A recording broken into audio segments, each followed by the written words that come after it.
Hello and welcome to Smaulgld's People's Bank of China Gold Reserve Update for the month of September 2017. It's been a year since People's Bank of China has added gold to her reserves. People's Bank of China added no gold to reserves in September once again. People's Bank of China has not added any gold to her reserves since they were first admitted to the SDR basket in October 2016. Total reported People's Bank of China gold reserves still stand at 1,842.6 tons, the same total that they had as of the end of October 2016. People's Bank of China's foreign reserves, however, continue to rise for the seventh month in a row, up 17 billion in September to 3.109 trillion. Keep in mind that the People's Bank of China's foreign reserves had fallen 320 billion in 2016 and a whopping 513 billion in 2015.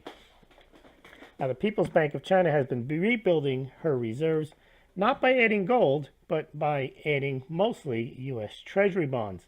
Now, the People's Bank of China added 104 tons of gold to reserves in 2015 after they announced a big increase for the first time in the reporting since 2009, and then they went on to add another 60 tons in 2016 before halting gold additions to her reserves.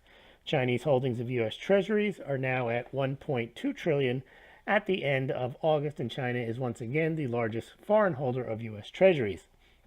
Now, the value of China's gold at the end of September, when I say China's gold, I mean the gold that's on the People's Bank of China's balance sheet, those 1,842 tons are worth approximately 76 billion, or less than 2% of overall reserves. However, gold demand in China cannot be gauged by what is on the People's Bank of China's balance sheet. You have to look at imports, retail demand, Shanghai Gold Exchange withdrawals, and all of those are at robust levels. Let's take a look at what we've got with the People's Bank of China. For those of you who are unaware, the People's Bank of China had not published its gold reserves since 2009, and then they began publishing them again in July 2015, and they reported they had added about 604 tons during the hiatus between 2009 and 2015. Since then, they've added 170 tons of gold, but haven't added any gold to reserves since October 2016. That doesn't mean there's not more gold going into China. It doesn't mean that there's not an active gold market in China. It doesn't mean there's not strong gold sales in China. It means that the People's Bank of China is not adding gold to her reserves. There's gold in other places in China, including other banks, sovereign wealth funds, and so on. Well, here you can see you stop running once you catch the bus, because the People's Bank of China has not added gold since they were formally admitted to the SDR basket in October 2016.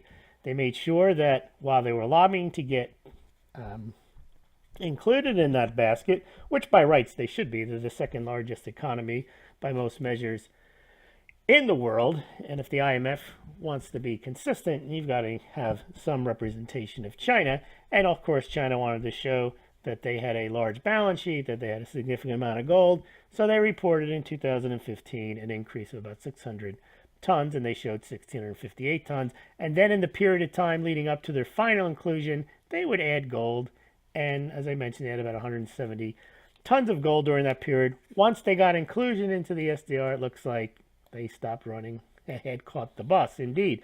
Now, let's quickly go down here. They don't need, it's not like gold is what you need to get into the SDR anyway, because as we will see, the other countries that are in the SDR, or there's the euro currency, the other currencies that are in the SDR, the euro, the yen, and the English pound, and you can see that the yen, Japan has 765 tons, and China has 1,843 tons approximately. So they could have gotten in even with what they had.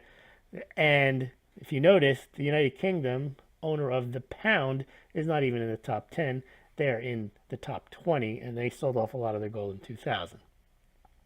So I guess China figured, People's Bank of China did not have to report much more gold that they had. and they look like they've stopped reporting additional gold flows into official coffers. Not all the gold that ends up in China ends up with the government entities, but you can almost guarantee that the government entities or entities under the control, state-owned enterprises, whatever they are, banks, subsidiary banks of the People's Bank of China, they've got more than 1,842 tons of gold. But you can see here, in January 2017, their foreign reserves fell under 3 trillion for the first time in 6 years. Then in February, they inched back up. And then you can see February, March, April, May, June, July, August, September, they have been adding reserves back to their position. And you can see they had that big fall off, and then they've started to move back up. As I mentioned, U.S. Treasuries are now a larger portion of their reserves than they were just 8 months ago. You can see it kind of coincides with the election of Donald Trump. They've re-upped their U.S. Treasuries. So the common story here, China's dumping treasuries. No, they're not. They were. They've stopped.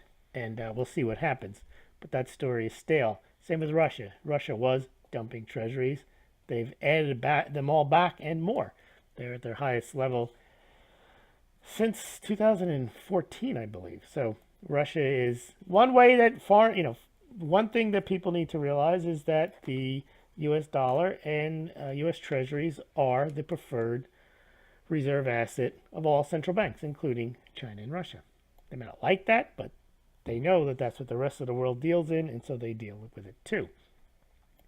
Just to mention that just because the People's Bank of China is not adding gold to reserves, you can still see a very robust Chinese gold imports through Hong Kong. You got an asterisk there because they probably also import gold through Shanghai and elsewhere.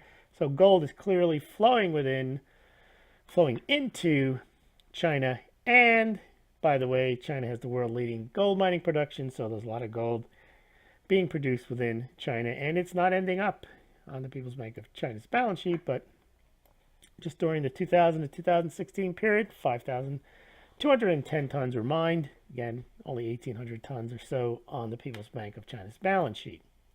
Shanghai Gold Exchange, this year is looking to be the second or third best year so far. Looks like they've already withdrawn 1,500 tons from the Shanghai Gold Exchange through September.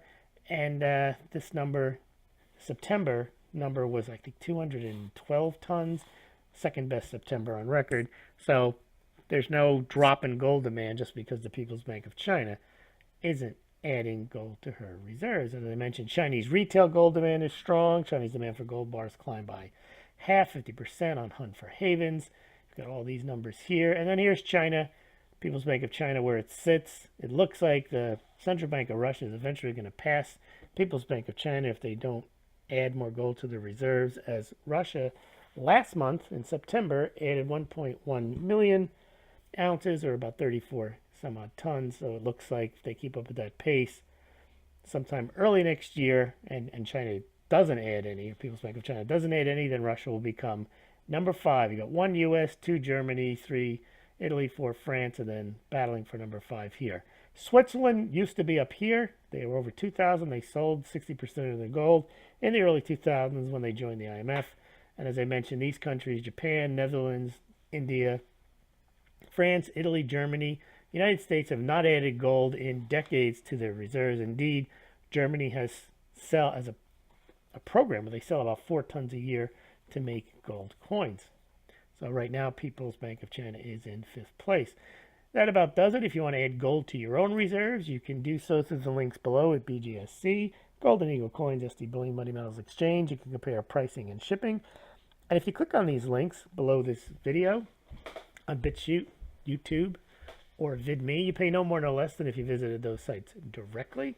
And Smaulgld makes a small commission. So if you'd like to purchase precious metals, you can do so through the links on the site. Also, if you'd like to donate, I know you'd like to donate, you can do so,